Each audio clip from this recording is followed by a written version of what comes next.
Recording in progress. Okay, what's up? So we said today, I said just whatever it is you want to talk about, let's talk about it. I try not to prepare and script too much for these things. And so let's go. What do you want to talk about? Okay, something that came to mind today was this concern that a lot of women have, especially when they get into working out for body composition goals. So whether it's fat, usually like fat loss, and then they're concerned about looking manly from lifting weights. So I thought we should talk about that. Okay, like the fear of looking manly from lifting weights. Well, here's the problem. I have no problem with looking manly. In fact, I try to strive to be more manly in my life. What is going on here? There you go. Sorry. All right, I gotta get a computer. I strive to look more manly. So maybe we should let you take the lead on this because you are a woman and you have some first world experience with this. What's your take on this? Well, a lot of times women have this idea that the more muscle, like they're gonna look like turn into like a bodybuilder overnight. Like one of the, like if you Google image like female professional bodybuilder, like they think they're gonna look like that over time if they Right. And why do you think why specifically? I was just talking to a client about this the other day, why he loves our discussions. Because we start off with general topics and then we give specifics. We're not like politicians. We're like, we're going to turn the country around. We're going to fix education, fix the border. It's like, okay, well, how are you going to do that?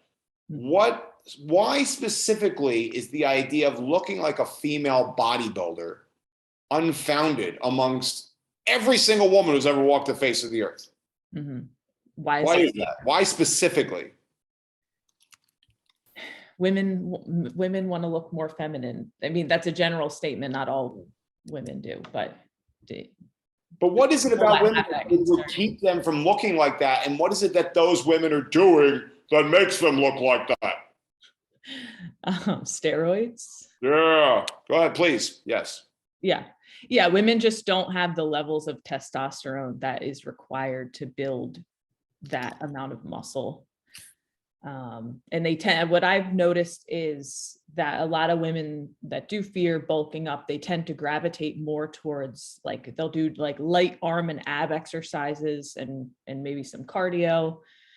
Maybe they're working on their diet outside of the gym. So they tend to get smaller, but with the training they're working on their waist and they're training, working on their arms, they tend to build up those. So they have some muscle tone in the arms, they have a little bit of muscle tone in the waist. So the very thing that they're trying to avoid, they're looking more like a square from their training, and then their lower bodies looking more flabby because they're not really doing the squats, the deadlifts, the hip thrusts, because they think it's going to make them bulk up.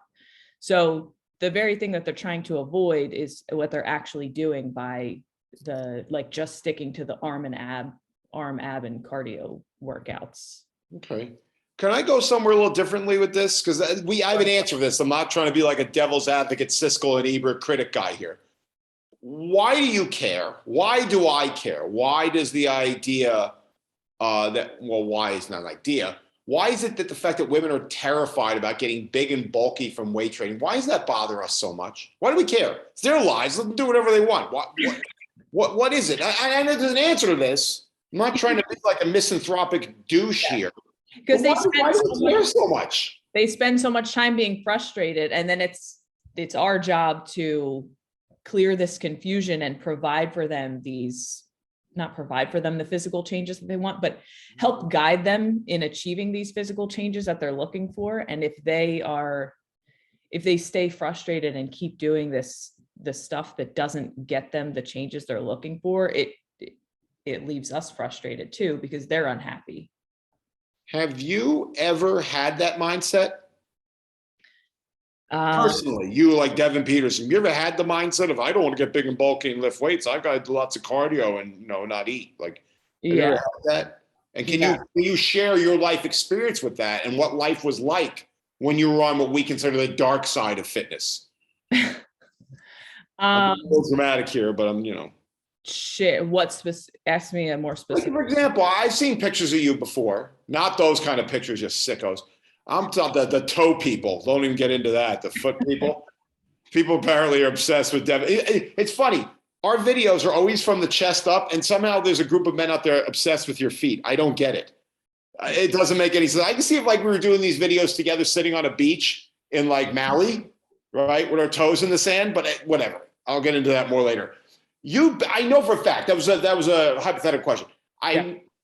Hypothetical, that's not the right word. What do you call it when you ask a question that you know the answer to? My brain doesn't work anymore. Not that it ever worked that well. I know what you're trying to say. Right. We got to get someone here. Rhetorical. Thank you. Devin elevated the IQ of this Zoom call. I know you've been on the side of that, and I know you're now on the other side of it. What was the downside of being on the I don't want to lift weights, it makes me bulky, versus wow, I really love to lift weights and look at all these wonderful things it's done for me. Only you can really, because my entire life has been about build more bulk. I can never build enough bulk. There is no downside to building more bulk. My life has always been on the other side of that equation. I've never known what it's been like to be like, I want to be built like a dancer. Like that I've never said that a day in my life. Yeah. Right. Yeah. And I'm a huge John Travolta and Staying Alive fan. Right. It's basically dancing with boxing. But I never said I want to be built like a dancer. Why is it important that people, in your own personal experience, what has heavy weight training done for Devin Peterson is what my question is. Like physique wise? Yeah, physique wise, confidence wise, physical wise. How did you feel about yourself when you're obsessed with not building muscle versus where you understand that really hormonally, physically, practically, it's very, very difficult for women to build a lot of muscle? Mm-hmm. What's some of the positive impacts that you have been in your life since you've made that decision? Well, I think like we were talking about, like going back to the initial conversation we're having about like not wanting to look manly. I think lifting weights and focusing on certain muscle groups has given me more of like an hourglass shape. Whereas when I lifted some weights, but I focused more on running and just mostly like running and dieting, like I was very small, but I was just like this. Where I mean, you're a ruler. You were built like a ruler. Yeah, like I wish I could pull up like a comparison picture, but it would take forever to. Right. You're not really into body morphing. Like this isn't Star Trek. So we're not like, and no one's ever said, hey, look at that sexy ruler. Right. I get it. I get the idea behind it. I wanted someone's first, because look, here's the deal with me. If you want to know why it means so much to me, this idea of, women can't get bulky and why it bothers me so much that information is out there, is number one, because I've seen the downsides of it. I've seen people take great physical potential. I've seen people take something that can mean so much to their life and just throw it away under this misnomer. And there's a lot of these in the fitness, right? I guess the point is, one of the biggest realizations I ever came into my life, and I've told this story before and I'll tell it again, was when I first heard about when Ed Cohen, the greatest powerlifter ever lived, when he first walked into a gym, he was 130 pounds, had never done any formal weight training before. He walked into a gym, he's like 14, 15 years old, walked into a gym, 130 pounds, saw a 400-pound barbell that weighed 3 times as much as he did. He said, that's cool, I'll go pick that up. And he went and just picked it up. The first time he ever lifted, he did something that 95% of the guys who never walk into a gym will ever do. He did it at $130 the first time he ever walked in the gym.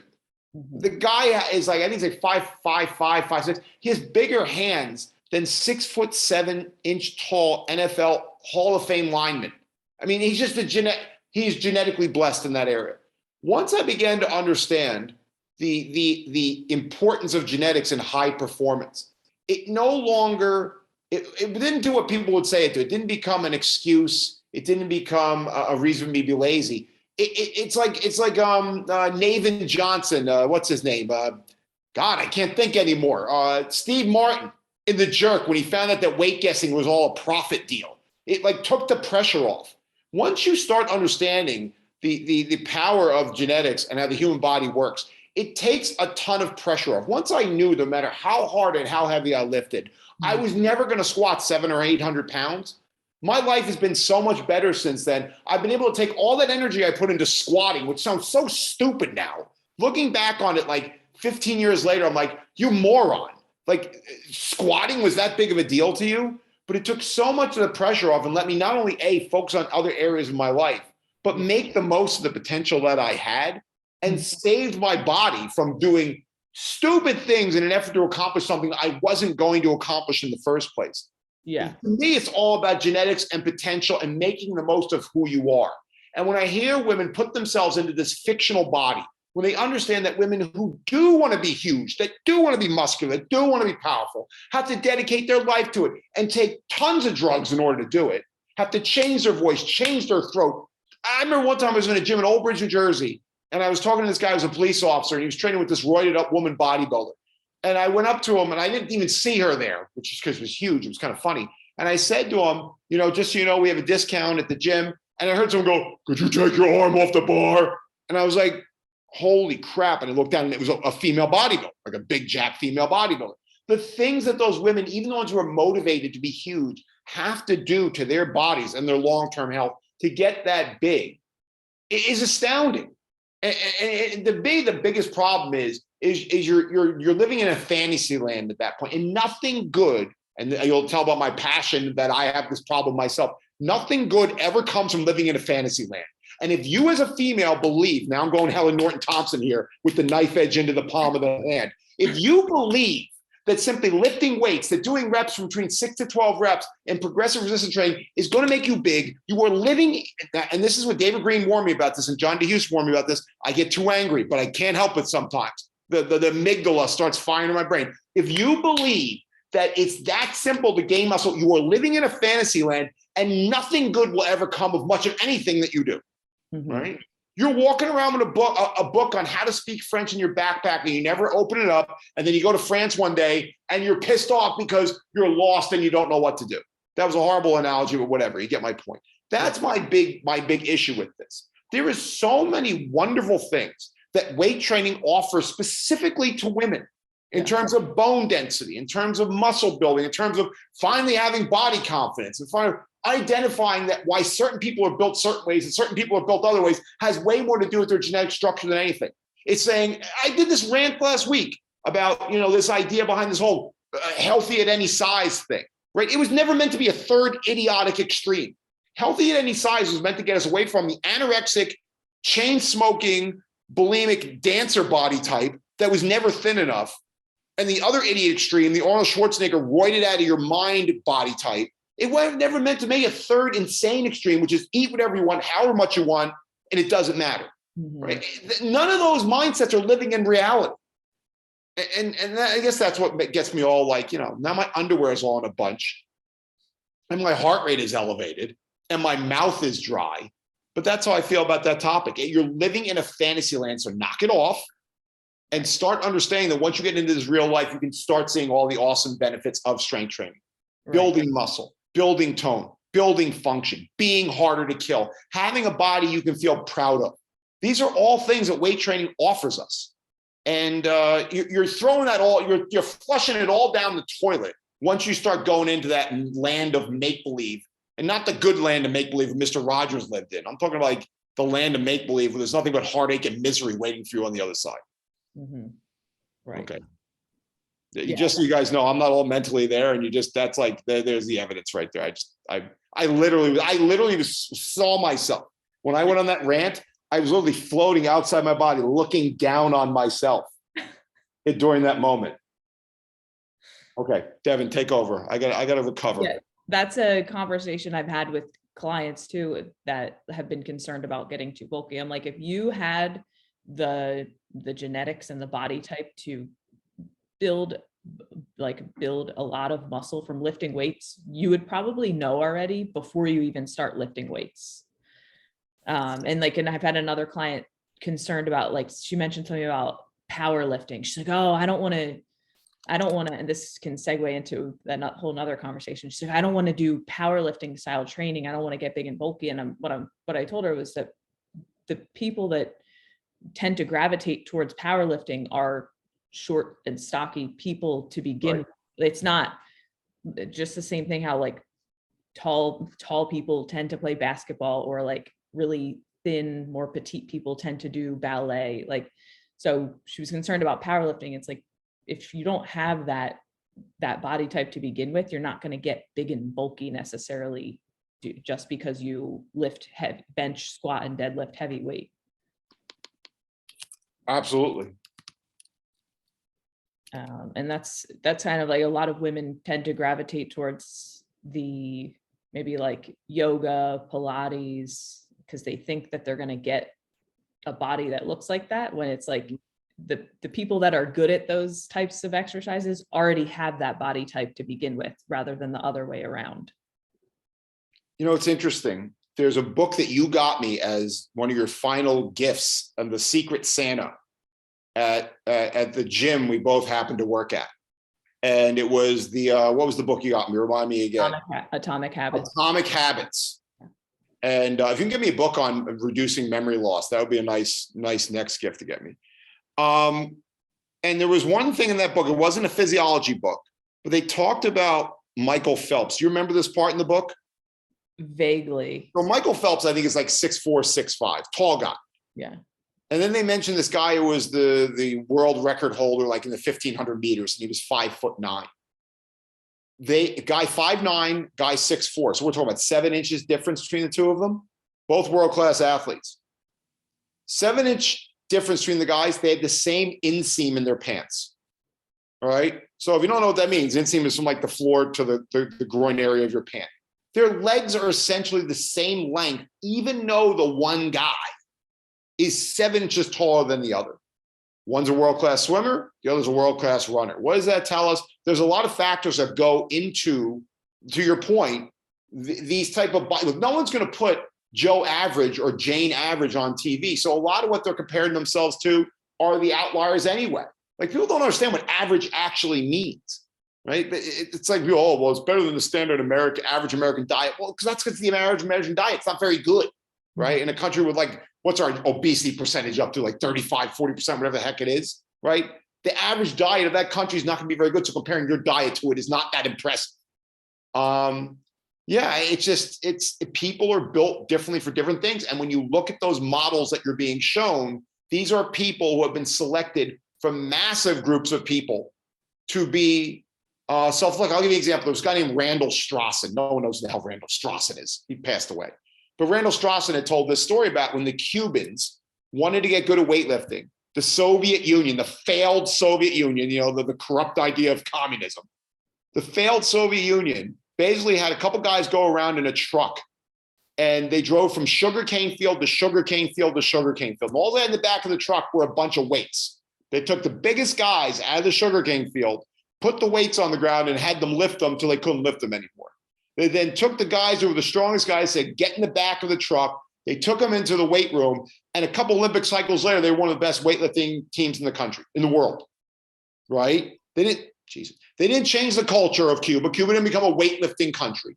They just simply, and it's not a massive country. Cuba doesn't have huge numbers of people on it, but they simply picked the individuals who were best geared towards an activity. They gave them a pretty powerful alternative. Go work in the brutal terribleness of a sugarcane field, or go lift weights and be fed better food and better accommodations than the rest of the population gets. Because in communism, we're all equal, but some of us are a little more equal than others. Shank's going on a political rant now. And they became one of the best weightlifting teams in the world in a very short period of time by simply selecting the right people for the activity. When you see these individuals on TV, when you see the professional dancer, when you see the professional model, even when you see the opposite extreme, you see the muscular sprinter. Take all the drugs out of the picture for just a second. You are seeing the physical outliers, which no matter what you do, you would never be anything like them because they're outliers. You know, that's another great thing of the pressure out of my life is when I realized how special I'm not, right? Guys like Ed Cohen were deadlifting when it took me 5 years to deadlift the first time they walked into the gym because they were built for it. Women, those women you see are muscular, just take the drugs out of it. They were built bigger, stronger, and their bodies respond. Okay. All exercise science, my prediction here, is going to be completely upended in about 10 years. It's stupid to put a number on, but people love numbers. Because one of the things we're going to realize is that most exercise science research, and I've heard everyone talk, I've heard Lane Norton, two guys who hate each other's guts, Lane Norton and Lyle McDonald. They hate each other worse than Israel and Palestine do. And they both agree that most of exercise science that you research, really what it's doing is it's separating the genetically elite from everybody else. right? That the best type of exercise science is how can you wash somebody out, give someone, say, high reps and low weight, and then give someone, low reps and high weight. How can you put them through a period where we can wash out the same individual and give them the same training stimulus to see which one works better? Because that's the difference in inter-individual variability, I think is the scientific word for it. So that's another big thing. It's like, it's people don't get that either, is that they'll see a research study that says, women don't gain weight women will gain on average 4 pounds during their menstrual cycle. I'm making this up out of my ass. But then you read the research and it shows one woman gained 35 pounds and the other woman then 5 other women lost 10 pounds. And it's like, okay, well, now you're back down to 4 pounds as an average. I know the math doesn't make no sense. Stop being so literal and just listen to me, all right? When you look at the inter-individual variability, you see it's tremendous. And you're looking at people who are on the variability towards being prone to build more muscle. And that's, again, goes back to my original rant about being in a fantasy land. Mm-hmm. So I guess that's the part, being someone who doesn't have any skin in the game, right? And I don't know what kind of game you're playing where skin is on the line. I want nothing to do with it. But having no skin in the game, being a dude, that's the part of it that's very hard and very personal for me when it comes to this issue of women thinking that weights are going to bulk them up. Because it goes into a much broader problem that all of us as people suffer from. It's not just, this is just one gender, one sex, and one specific topic to them. But really, overall, the reason why this is such a hard problem to solve is it's a human problem. It's innate in all of us, right? When I was a child and I saw Schwarzenegger literally pick up a phone booth with Sully inside of it in Commando and spin it around his head and then beat up 30 mall cops and 15 regular cops in an effort to save Jimmy, right, from Nick Tortelli in the movie Commando, I was like, I want to do that. Like, that guy just solved every problem in his life by picking it up over his head and throwing it.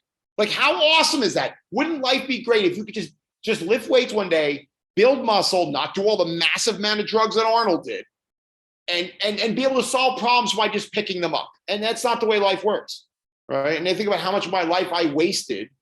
I literally am that stupid. How much of my life I wasted trying to solve problems in that way. I guess that's what really bugs me about it. It's not picking on women, it's picking on human beings. It just happens to be one manifestation in one group of people. Yeah. And it's a tough battle for us, right? All I can do is talk. All you can do is look the way you look. You lift heavy weights. How much do you hip thrust? How much, like with the barbell hip thrust, how much do you do? Well, the most I've ever done is 405. Right. Okay. So let's just leave it at that. All right. So finger pointing at Tracy Anderson, celebrity trainer, right? Who once said that women should not, look at that finger right there. I'm Uncle Jesse in the intro to Dukes of Hazzard. She once said that women should lift more than 3-pound dumbbells because it'll bulk them up. And then Gwyneth Paltrow, her acolyte, is standing there holding like a 10-pound baby, right? And not looking like The Rock. All I can do is put the message out there. All you can do is go hip thrust 405 and look fantastic, right? Because by that logic, you should be built like an elephant. You shouldn't have to pick your problems up. You should be able to stampede over them because you're hip thrusting 405, right? So that's how much a baby elephant weighs anyway. It's 405. So I don't know if that's true. But yeah, I just think that's all we can really do because the voices on the other side are so, look, I'm loud and I'm obnoxious and I'm a little twitchy, but I don't have the media following that these people do. I don't have the social proof where I'm hanging out with Madonna. Mm-hmm. But that's all we really can do, I think, in this case, because we're not dealing with something simple and specific to the world of weight training. We're dealing with something that's specific to the world of human beings. Yeah. It's a challenge. It's tough. But it's all based on a lie, and we have to do our part because this is why we got into this industry, because we care about it. Mm-hmm. Yeah. So do you want to go into expand on that, or do you I want to go into hibernation mode right now because everyone's like, you will let Devin talk more, and it's like at a certain point my brain just like clicks and I can't shut up. I can. I'm just being a big baby. What do you want to go into more, Devin? Talk to me. So another thing came up with a client the other day with like he wants to build muscle, especially his arms, because he lost about 20 pounds in the last couple of years. So he has some loose skin. So we were talking about how building muscle in that area. I mean, it can't I mean, it can't just Well, tighten up. here's the deal with loose skin. And I know you're on the body recomposition forums. Mhm. There was just a gentleman on there a couple days ago posted a photo about loose skin with his stomach because he had lost a lot of weight. And I did not post anything on it because I would literally be talking out of my ass. But some of the posts on there were, surgery really in a lot of cases is the only option. People were saying it takes a very long time, but sometimes to a degree, the skin will stretch back, especially as you build more muscle. Mhm. The other thing about arms is that's another big genetic thing. I knew a guy, no matter what he did, had massive arms. If he did bicep and tricep training, he had massive arms. If he only did bench press and lat pull downs, he had massive arms. If he smoked Marlboro Reds and didn't do any weightlifting, this is like a literal story, a literal guy. If he smoked Marlboro Reds or any brand of cigarette, I don't think that mattered. He had massive arms, right? His arms were just developed. And the biology behind that is I've heard this about steroid usage. Is there a certain degree of receptor sites in muscle tissue, which allow, like you'll ever see a roided up woman, they have those like softball like shoulders. And then when they go off the roids, their shoulders shrink. You'll see roided up dudes, they have those big roid guy traps. Allegedly, that has something to do with those muscle groups have greater number of receptor sites for testosterone hormones, so therefore they tend to develop greater. Again, talking out of my ass, this is only something I've read. The same thing goes with people with genetically gifted body parts and also levers. I mean, you think about it, even in my decrepit state, I maintain pretty decent legs. There's a guy we both used to work with, and I'll mention his name because he's a good guy, and I like talking about Brandon Swanner. You know Brandon, right?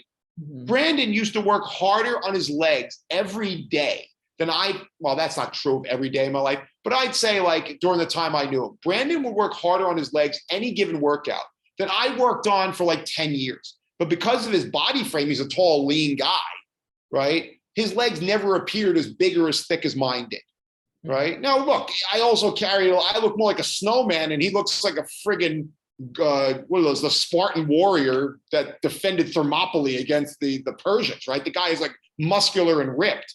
And I look like, Frosty sometimes. But the point being is different bodies are built to do different things. And some people are just genetically blessed. Look, me and him could have the same amount of muscle, but because I'm short and he's tall, I'll look bulky and thick and he'll look long and lean. And muscles are the same way. Some people just have body parts that just develop like crazy. And that's not even talking about things like tendon length, right? If you have a long tendon, your bicep is going to look really, really bunched up. Whereas if you have a short tendon, right? I'm sorry, if you have a long tendon, your bicep's going to look really long. If you have a short tendon, your bicep's going to look like a little rock growing on your arm. That all factors into these bodies. Now, the skin thing is a separate thing, but the muscular development of any given body part has huge genetic components. Calves are like that, right? If I just decided tomorrow to start working my calves again, my calves would blow right up. My dad had calves, big Scottish calves. That's it, right? There was a guy years ago, Mike Matarazzo. I did a whole video on this. Mike Matarazzo, nicest guy. This guy from Boston.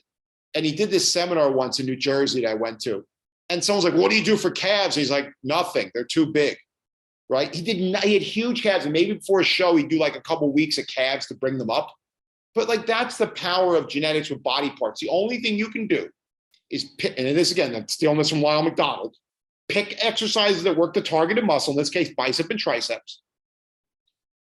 Pick exercises that don't hurt you. If they hurt your elbow, wrist, shoulder, or neck, don't do them, do something else.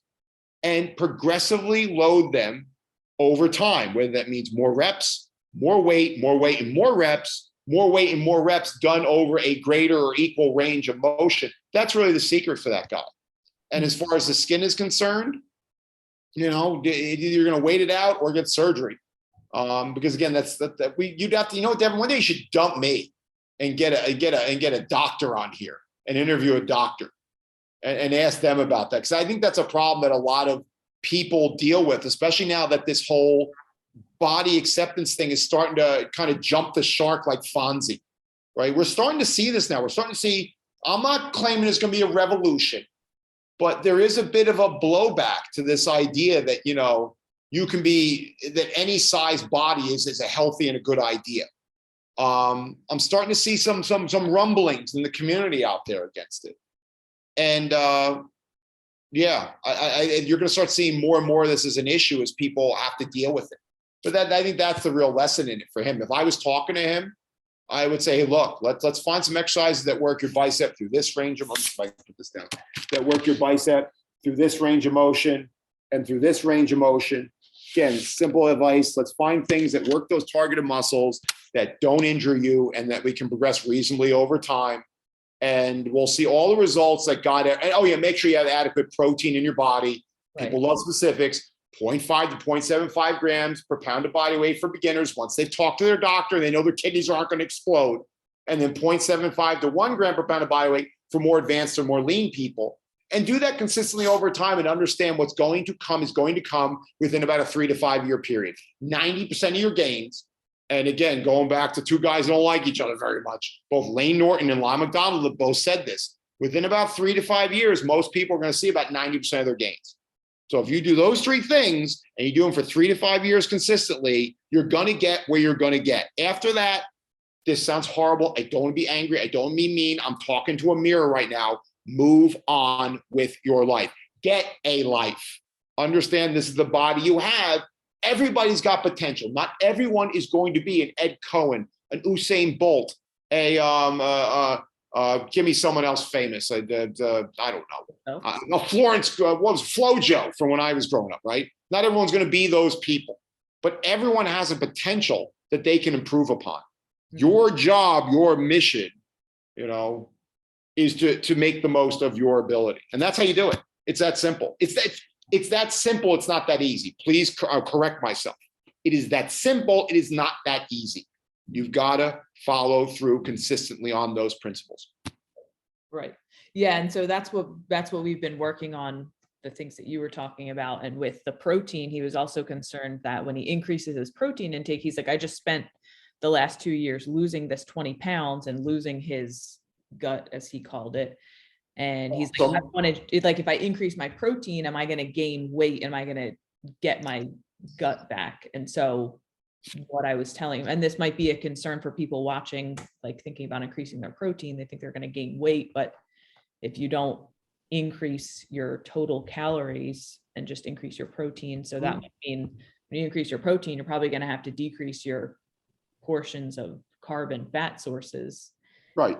So as long as calories are kept equal, you're spending your time in the gym lifting weights and getting progressively stronger, you're eating enough protein, you're just going to go through body recomposition and build muscle and lose fat simultaneously. Right. Yeah, I'll give you an example of when I was in college, I lived in a house full of morons and I was the chief moron. So I'm not criticizing anybody here. And in our living room, we had, I think it was like three couches and a coffee table and a kegerator. What we didn't have was a chaise lounge. What we didn't have was we had a big screen TV. What we didn't have was a chaise lounge or a china cabinet or a serving table or we didn't have anything else other than couches, a kegerator, and a TV and a coffee table. Why? Because there was no more room. So if you're going to add a third couch or a kegerator or a big screen TV into your living room, something else has got to give because there's not enough room to fit everything. Mm-hmm. It's the same thing. If you're going to up your protein intake, protein has 4 calories per gram. So you're going to have to adjust some other macronutrient, either fat or carbohydrates, to be able to fit all the furniture in the room, for lack of a better word. Yeah. I will say this, and I've heard every person that I listen to, that I read to learn things, they all say the same thing. Once you get your hunger sparing nutrient down, whether that's protein, and then I guess fiber is not really a macronutrient, it's part of carbohydrate. Once you get your protein fiber down, if you're an Atkins person, once you get your fat fiber down, everything else is really negotiable. And that's actually an exact quote I've heard a couple of strength coaches say. Get your protein down, get some essential fats, get your fiber numbers in, and then everything else, all this industry and all these books and all this crap and all this good calories and bad calories and all this intermittent fasting and all this garbage that the fitness industry has been built around. It's all negotiable. Like, think about that for a second. This is a multi-billion-dollar industry. built about arguing over the details of what really is negotiable once your protein is down, in this guy's case. Get your protein down, know what your calorie totals are, and understand how you divide the rest of your food is really a matter of personal preference. Yes, what I have found over the years is people who are less active do better with a higher percentage of their calories from fat because it tends to be more satiating.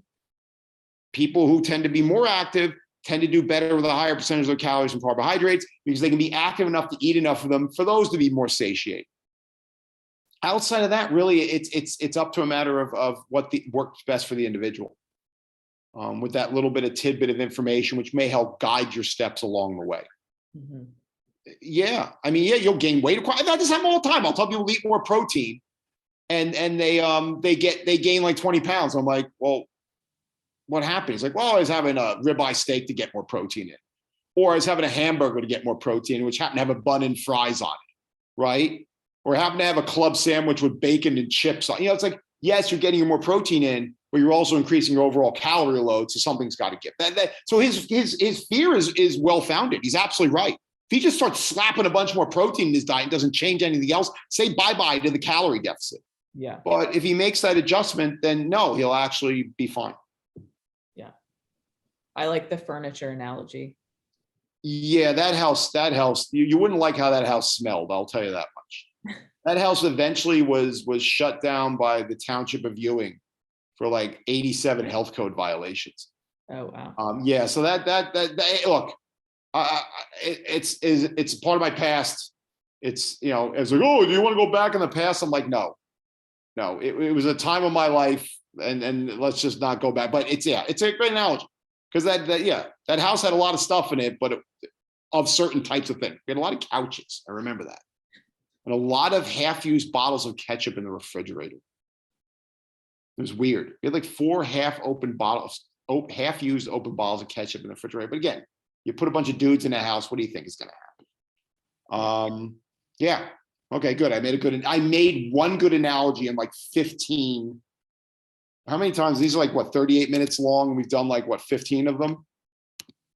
Right? So in 570 minutes, I've made one good analogy.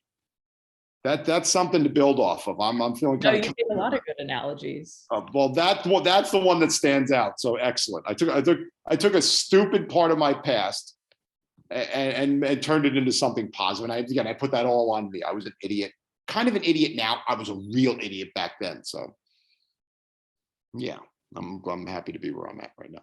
All right, so Devin, we got 1 minute and 30 seconds. I love it when we don't get cut off.